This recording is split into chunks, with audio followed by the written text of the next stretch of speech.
አሚን መልቲሚዲያ ፕሮዳክሽን ባለ ጭንብሉ ልብ አንጠልጣይ ታሪክ ክፍል 3 ተራኪ ረዚቃ መሐመድ። ለቻናላችን አዲስ ከሆናችሁ ላይክ፣ ሼር እና ሰብስክራይብ በማድረግ ቤተሰቦቻችን እንድትሆኑ በታላቅ አክብሮት እንጋብዛችኋለን። ክንዴ ብረቱን መሬት ላይ በመጣል ቁና እየተነፈሰ ቁልቁል ወጣቱን እየተመለከተ እንቅስቃሴውን መጠባበቅ ጀመረ። ድንገት የተፈጠረ የንዴት ስሜቱ እንዲበርድለት ትንሽ ጊዜ ወሰደበት። ባባበልኩኝ ጎሽም ብቻ ባደረኩ ባወራሁት ሌባ መሆኑን ረስቶ ጭራሽ ከውሻ ጋር ያዛምደኝ። ይሄ ወፍ ዘራሽ እንዲህ ነውና ክንዴ፣ ይሄ መደድ ያመዳ የማን አባቱ ወናፍ ነው በሉ። የት አባቱ ገና ልክህን የማሳየህ ዱላ ቁርስህ ምሳ እራትህ ያላደረኩልህ እንደው እኔ ክንዴ አይደለሁም እያለ ዛተ። ከዛም ብረቱን መልሶ አነሳው። ወደ ባለ ጭንብሉ እግር በመጎተት ቀስቀስ እያደረገው እንቅስቃሴ ግን አላየም። ወደ ሆዱ አካባቢ ነካካው። የለም። ክንዴ ደነገጠ። ብረቱን ጣለው። በርከክ ብሎ የባለ ጭንብሉን ፊት ከቀኝ ወደ ግራ ወዘወዘው። ጸጥ ረጭ ብሏል። ክንዴ ልቡ ክፉኛ በድንጋጤ መምታት ጀመረ። አንተ ጭንብሌ! አረ ወይኔ ክንዴ፣ ወይኔ ጉድ ሆንኩኝ። ስማማ ውሃ ትፈልጋለህ ጭንብሌ? ወይኔ ክንዴ ጉድህ ፈላ። ክንዴ ሳያስበው መጮህ ጀመረ። ድንገት የሚመጣውን ችግር አስቦ አፉን ዘጋና ተርበተበተ። ጸጥ ብሎ ቆመ። ግራ ተጋባ። ወዴት ልሄድ? ወዴት? ለማን ልንገር?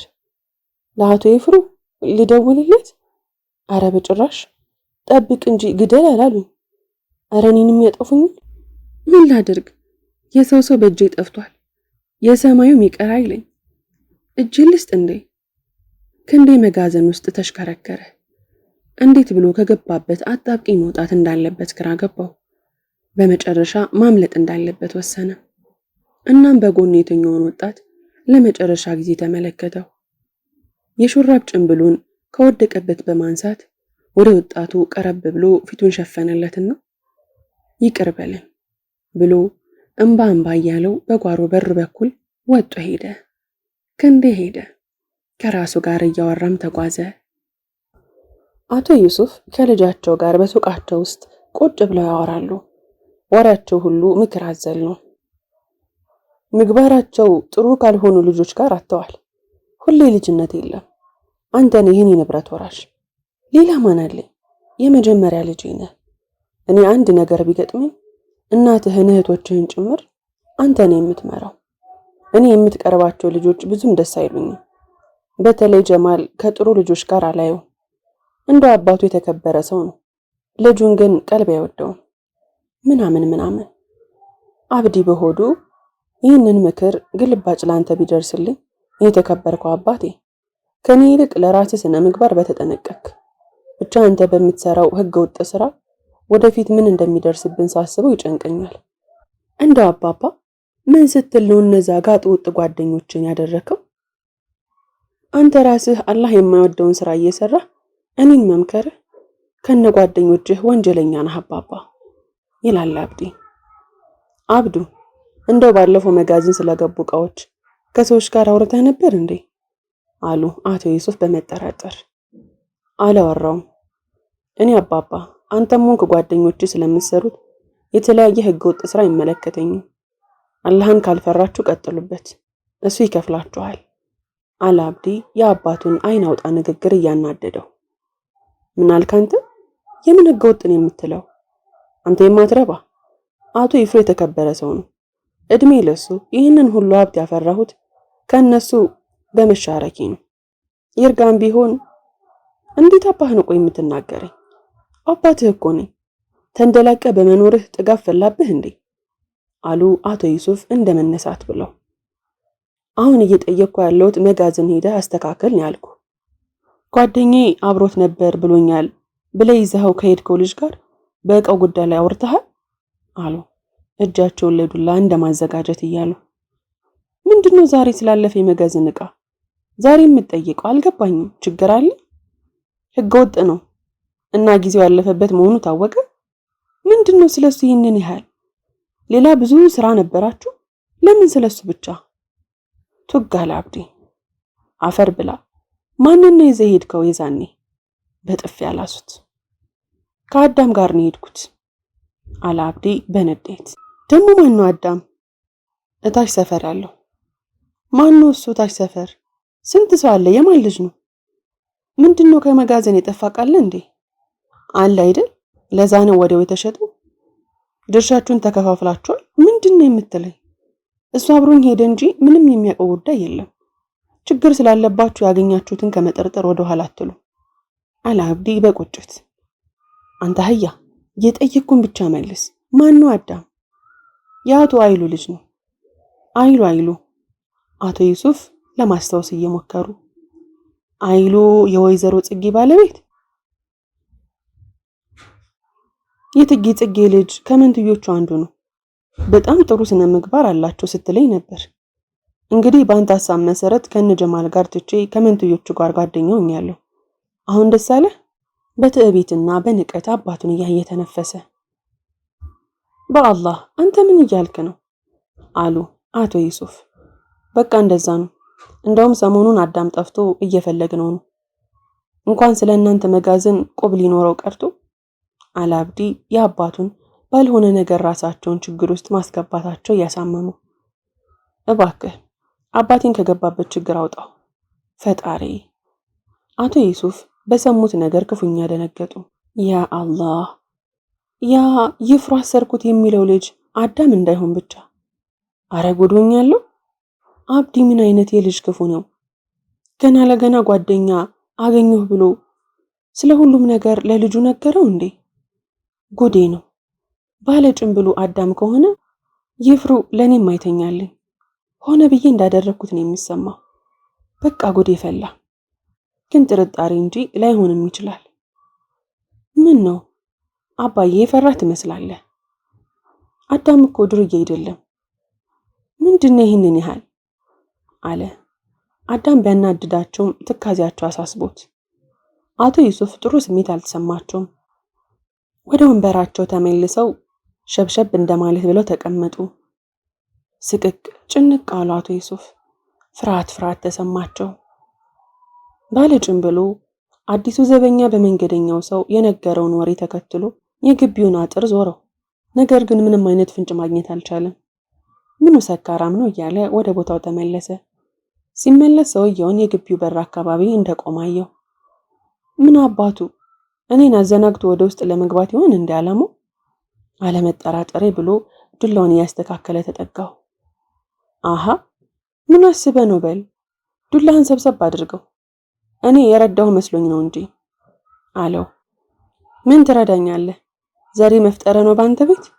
ዞር በል ከዚህ እወርድብሃለሁ አለ ዘበኛው የጩኸት። በዚህ መሃል ሲፈን መጣች። በጣም ተደናገጠች። የሰሞኑ ሁኔታ እያስፈራራት ነው ያለው።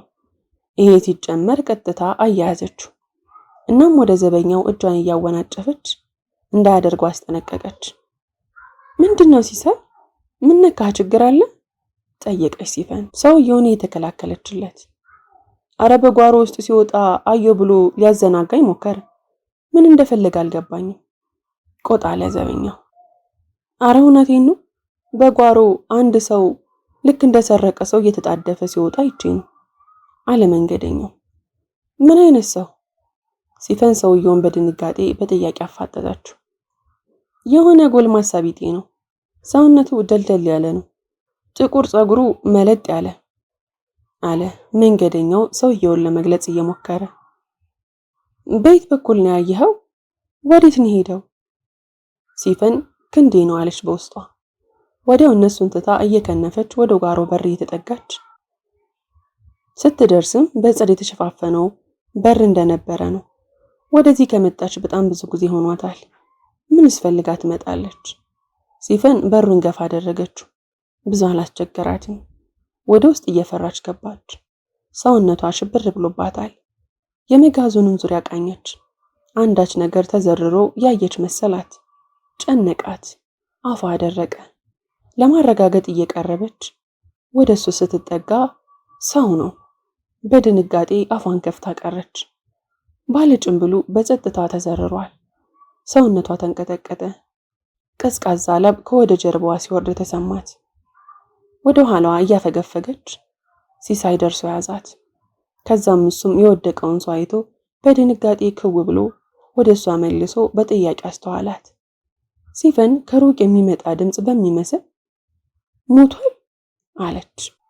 ሲሳይም ለቋት እየተንቀጠቀጠ ወደ ወጣቱ ልጅ በመጠጋት ፊቱ ላይ ያለውን የሹራብ ጭንብል በማንሳት ትንፋሹን ለማዳመጥ ሞከረ። ግራ ገባው። መልሶ ወደ አንገቱ አካባቢ እጁን ሰደደ። ሕይወቱ አላለፈም አለ። ግን መፍጠን አለብን፣ ሐኪም ቤት መሄድ አለበት አለ።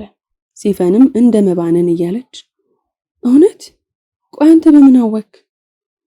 ትንሽ ጊዜ ወታደር ቤት የቀመስኳት ትምህርት አለችኝ። አሁን እሱ አይደለም ዋናው ነገር መኪናሽን ይዘሻት ነይና ሐኪም ቤት እንውሰደው። ሲፈንም ደመነፍሷን እየሮጠች መኪናዋን ማንም ሳያት አስነስታ መጣች። በቤትም ገና አልተሰበሰቡም። ጥሩ አጋጣሚ ሆነላት። ሲሳይ የተሰባበረውንና በደም የተጨማለቀውን የወጣቱን የከሳ ሰውነት ተሸክሞ መኪና ውስጥ ማንም ሳያየው በጥንቃቄ አስገብቶ አስቀመጠው። እናም ተከትሎ ሊገባ ሲል ቆይ ሲሳይ፣ ከዛ በፊት ይህንን ጉዳይ በእኔ እናንተ መሃል ብቻ እንድትይዘው ፈልጋለሁ። ማንም መስማት የለበትም። አስታውስ፣ የቤተሰቡ አካልም ሆነ ሌላ ማንም አደራ። ይህንን የማደርገው ልጁን ለማዳን ነው። ባለውለታዬ ነህ፣ አደራ። ስለዚህ አንተ ከግቢ መራቅ የለብህም። ምንም እንዳልተፈጠረው አደራ። እሱን ለኔ ተውልኝ። ስለ ሁኔታው በሚስጥር አሳውቅሃለሁ ብላ ሲፈን ማረጋገጫ ሳትጠብቅ የሰውን ሕይወት ለማዳን መኪናውን ይዛ ተፈተለከች። ከራሷም ጋር እያወራች አባባ ምንድን ያደረግከው? ቆይ ክንዴ ሴት ገባ። ቤቱ በጠያቂ ተሞልቷል። ሰው ሁሉ የየራሱን ግምት ይሰጣል። አንዱ የአንዱን ሐሳብ ያፈርሳል፣ አንዱ በአንዱ ሐሳብ ይስማማል፣ በዛውም የራሱን ግምት ይሰጣል። አንዳንዱ ለማውራት ብቻ ብሎ እንዳው እንደ ነገሩም ሐሳቡን የሚሰነዝርም አለ። ብቻ የነ ኤዶም ቤት ሰሞኑን በትጌ ጽጌ ለቅሶ በመደናገጥ የሚሰበሰብ ሰው አላጣውም። በቀን በሌሊት ልክ እንደ ሐዘን ቤት ነው። እንዴት ሆነ? መልካም ዜና አለ? አሁንም አልተገኘም? ፖሊሶቹ ምን አሉ? ምን ይሻላል? አንዱ ጋር ገለው ጥለውት ይሆን እንዴ? የሰይጣን ጆሮ ይደፈን። ከሀገሩስ ወጥቶ ይሆን? ቆይ እንዴት አንድ መልእክት እንኳን ሳይተው እንደናጡት ሁለት ብቻ ሆኖ ተፈጥሮ ይሄ በመሃል ጽጌ ለቅሶ ይጀምራሉ። ልጄ እንደወጣ ቀርት አልክ? አረ ምን አየብኝ? ወዴትስ ልፈልገው? ምን ውስጥ አስቀመጠው? ልጄ 15 ቀን ሙሉ ምን ዋጠ ይባላል? የበላው ጅብ እኮ አልጮሃለ። እናንተ ምን ይሻላል እያሉ ያነባሉ። ኤዶም የእናቱን ድምጽ በሰማ ቁጥር እንባውን መቆጣጠር ያቅተዋል። ወይኔ ወንድሜ የት ይሆን ያለው? ቆይ ከየት ብዬ ላምጣ ይላል በጭንቀት። አባቴ ይሄ ነገር እንደ ቀልድ እውን ሆነ እንዴ? አዳም ልጄ ምን አገኘብኝ እያሉ ያብሰለስላሉ። በአዳም መጥፋት ቤተሰብ፣ ሰፈር፣ ጎረቤቱ ሁሉ ተጨንቆ ነው የሰነበተው። ሲፈን የዶክተሩን በር አንኳኩታ ገባች። ሰላም ብሎ እንድትቀመጥም ጋበዛት። ሲፈን ተቀመጠችና ዶክተሩን ምን ይሻላል በሚል እይታ ታስተውለው ጀመር። ሲፈን ያው በቃ እንደነገርኩሽ ነው። ምን ያህል እንደተጎዳ እኔም አንቺ እንዲሁ በግልጽ አይተናል። ከሞት ለማትረፍ የተቻለን ጥረት አድርገን እንዳየሹ ተሳክቶልናል። ሙሉ በሙሉ ጤንነቱን መልሰናል። ነገር ግን በድብደባው ከባድነት የተነሳ የማስታወስ ችሎታውን ለጊዜው አጥቷል። ምናልባት ወደፊት የሚፈጠረው አይታወቅም። ለጊዜው ግን ይህንን ነው ያየሁት። አይዞሽ፣ አትጨነቂ፣ የሚፈጠረው አይታወቅም አለ ዶክተሩ። ዶክተር በጣም ይከብዳል፣ ብዙ የማታውቀው ነገር አለ ብላ ደንገጣለች። ለዶክተሩ የነገረችው በጣም ጓደኞቹ እንደሆኑና ምንም አይነት ቤተሰብ እንደሌለው ነው። እሱም ብዙም አልተጫናትም። ምንድን ነው የማላውቀው ሲፈን አለ ዶክተሩ። አይ ማለቴ እኔ በጣም ወደዋለሁ፣ ሊረሳኝ አይገባም አለች። ሲፈን ሳትርቂ ካጠገቡ ሁሌም ካገኘሽ ይላመድሻል። ግን አለች ሲፈን ተወቹ። ይልቅ አሁን ሙሉ በሙሉ ስለነቃ ነይ ሄደን አብረን እንየው ብሎ አስነስቷት አብረው ወደ ባለ ጭንብል ወጣት የተኛበት ክፍል ሄዱ። ከክፍሉ ሲደርሱ ወጣቱ አደም አልጋው ጫፍ ላይ ግራ በመጋባት ተቀምጧል። ዶክተሩም ልክ እንደተመለከተው ነቅተሃል እንዴ አለው ለሰላምታ እጁን እየዘረጋለት። አዎ፣ ግን ምንድን ነው? ምን ሆኜ ነው? እኔ ምንም ማስታወስ አልቻልኩም። ምንም አለ በጭንቀት ተወጥሮ። ሲፈን ጨነቃት፣ ግራ ግብት አላት። እኔ ነኝ የማውቀው ጓደኛው ብላለች። ነገር ግን ስሙን እንኳን በጭራሽ አታውቀውም። የምታውቀውንስ እንዴት ብላ ትንገረው? አንተ ቤታችን በድብቅ ሌሊት ላይ ለመዝረፍ መጠህ እኔንም የመድፈር ሙከራ አድርገህብኝ ነበር። ከዛ ቤተሰቦች ያዙ። ከዛ አባቴ መጋዘን ውስጥ ቆልፎብህ ሲያስደበድብ የማስታወስ ችሎታን አጣ እያልኩ ነው የማውቀውን የምነግረው? አረ የማይሆን ነው አለች። አይዞ ተረጋጋ። የሆኑ ሰዎች የድብደባ ጥቃት አድርሰውብህ እሷ ናት ይዛ የመጣችሁ አለው። ማን ናቸው? እና አልተያዙ? በጭራሽ ምንም አላስታውስም። ምንድን ነው ያደረጉን? አለ አዳም በጭንቀት። ያው ማጅራት መቼ ይሆናሉ? ምንም አይነት መረጃ ከኪስ ውስጥ አላገኘንም። እንግዲህ ሌቦች ቢሆኑ ነው ምንም ሳያስቀሩ የወሰዱብህ። እንግዲህ እሷ ስታገኝህ በደም ተጨማልቀ ራስህን ስተ ነበር። ያው በአጋጣሚ የሁለታቸውን ጓደኛ የሆነ ሰው ነው እዛው ሰፈር አካባቢ ጠርቷት ያገኘችህና ይዛ የመጣችሁ አለው ዶክተሩ። ሲፈን የነገረችውን እያስታወሰ ባለ ጭንብሉ ግራ ቢገባውም ይህችን የመሰለች ጓደኛ ስላለው አመሰገነ። በቃ እሷ ለእኔ ካወቀች ቤቴ ትወስደኛለች ብሎ አሰበ። መልሶ በውስጡ እንዴት ቤቴን አውቀዋለሁ አለ። የቤቱ ስዕል መጣለትና መልሶ ጠፋበት። ወደ ሲፈን ተመለከተ። በጣም ቆንጆ ናት። ቆየት ነው የማውቃት? ጓደኝነታችንስ እስከምን ድረስ ይሆን? ምንም ተዚህ የሚለኝ ነገር የለም። ሲፈን ነው ስምሽ? አለ። አዎ ሲፈን ይፍሩ። እሺ ሲፈን፣ ግን የት ነው የማውቅሽ? ያው እንደ ማንኛውም ትውውቅ ነው የመጀመሪያ ትውውቃችን አለች ሲፈን በገዛ እጇ አጣብቂኝ ውስጥ እየገባች። ማለት ያው አንተ ነህ መጤቱ አወከኝ ካፌ ውስጥ ቁጭ ብዬ አለች እንደመጣላት። ባለ ጭንብሉ አዳም ግራ ተጋባ። ስለዚህም ትውስታውን ማጣት አቃተው። በጭራሽ አላስታውስም። በጣም ተናደደ። እንዴት አንድ ነገር እንኳን አያስታውስም? ዶክተር እባክህ በደንብ አክመኝና ከውጥረት ገላግለኝ አለ። ስምህን ታስታውሰዋለህ? እኔ እንጃ አላውቅም። ሊመጣለት አልቻለም።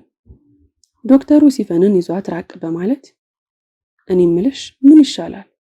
ቤቱን ታውቂው የለ? ለምን አትወስጂው? ምናልባት አንዳንድ ሁኔታዎችን ትውስታውን ሊመልሱለት ይችላሉ። እሺ ማለት አሁን ነው? ተንተባተበች። መጀመሪያ ቤት ማዘጋጀት ነበረባት። አዎ ሲፈን፣ ከዚህ በኋላ እዚህ ምንም አይሰራም። ደሞ እሱን እንጂ አንቺን አላልኩም። ማለቴ ደግመን ብንገናኝ ደስ ይለኛል። ስለ ጓደኛሽም እያወራን ስለደረሰበት ሁኔታ ማወቅ አለብኝ። ብቻ አትርሺ፣ ባለውለታሽ ነኝ። ሻይ ቡና ብንል ችግር የለውም አይደል? አለ። ዶክተሩ ሲፈንን ወዷታል። ይህንን ውበት በጭራሽ እንዲያመልጡ አልፈለገም። የሲፈንንና የወጣቱን ግንኙነት ቢያጠራጥረውም ሲፈንን ስለወደዳት አላስጨነቃትም። እሷ በመሰላት የልጁን ጉዳይ እንድታስተካክለው ሆን ብሎ ነው የተወላት። ሲፈን ዶክተሩ ልጁን ውሰጁ ባላት መሰረት ለመውሰድ ፈቃደኛ ሆነች። ግን የት?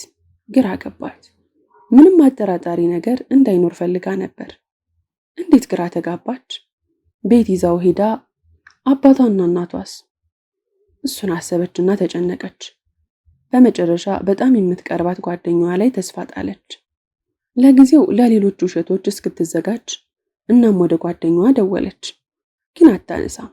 ደጋግማ ደወለች። በፍጹም ግራ ገባት። አውቀዋለሁ ብላለች። እሱ አንዳንድ ትውስታዎቹን ለማምጣት የምትረዳው እሷ ብቻ እንደሆነች አስቧል። የገዛ ስሙን እንኳ ከሷ መስማት እንደሚፈልግ ገብቶታል። ግን ስለሱ ምን ታውቃለች? ምንም። ጭንብል ለብሶ እላይዋ ላይ ሲሰፍር የተዘጋጀ ሰው እንደነበረ ብቻ ነው። በቃ ሌላ ምንም የለም። ረጅም ሰዓት ቁጭ ብላ አሰበች። በመጨረሻ ውሳኔ ላይ ደረሰች። ለዚህ ወጣት ምንም ልነግሮ የምችል ነገር የለኝም። ህይወቱን አትርፌለታለሁ። ከዚህ ባለፈ ምን የሚያገባኝ ነገር አለ? ስለምንድን ነው እዚህ የተቀመጥኩት ብላ ተነሳች። በፍጥነት መኪናዋን አስነስታ ተፈተለከች። በልቧ ፈጣሪ እርዳ፣ ምንም ላድርግልህ አልችልም ብላ ሲፈን ወደ ቤቷ አፈተለከች። ክፍል 4 ይቀጥላል። ታሪኩን ከወደዳችሁት ላይክ፣ ሼር፣ ሰብስክራይብ ማድረጋችሁ እንዳትረሱ።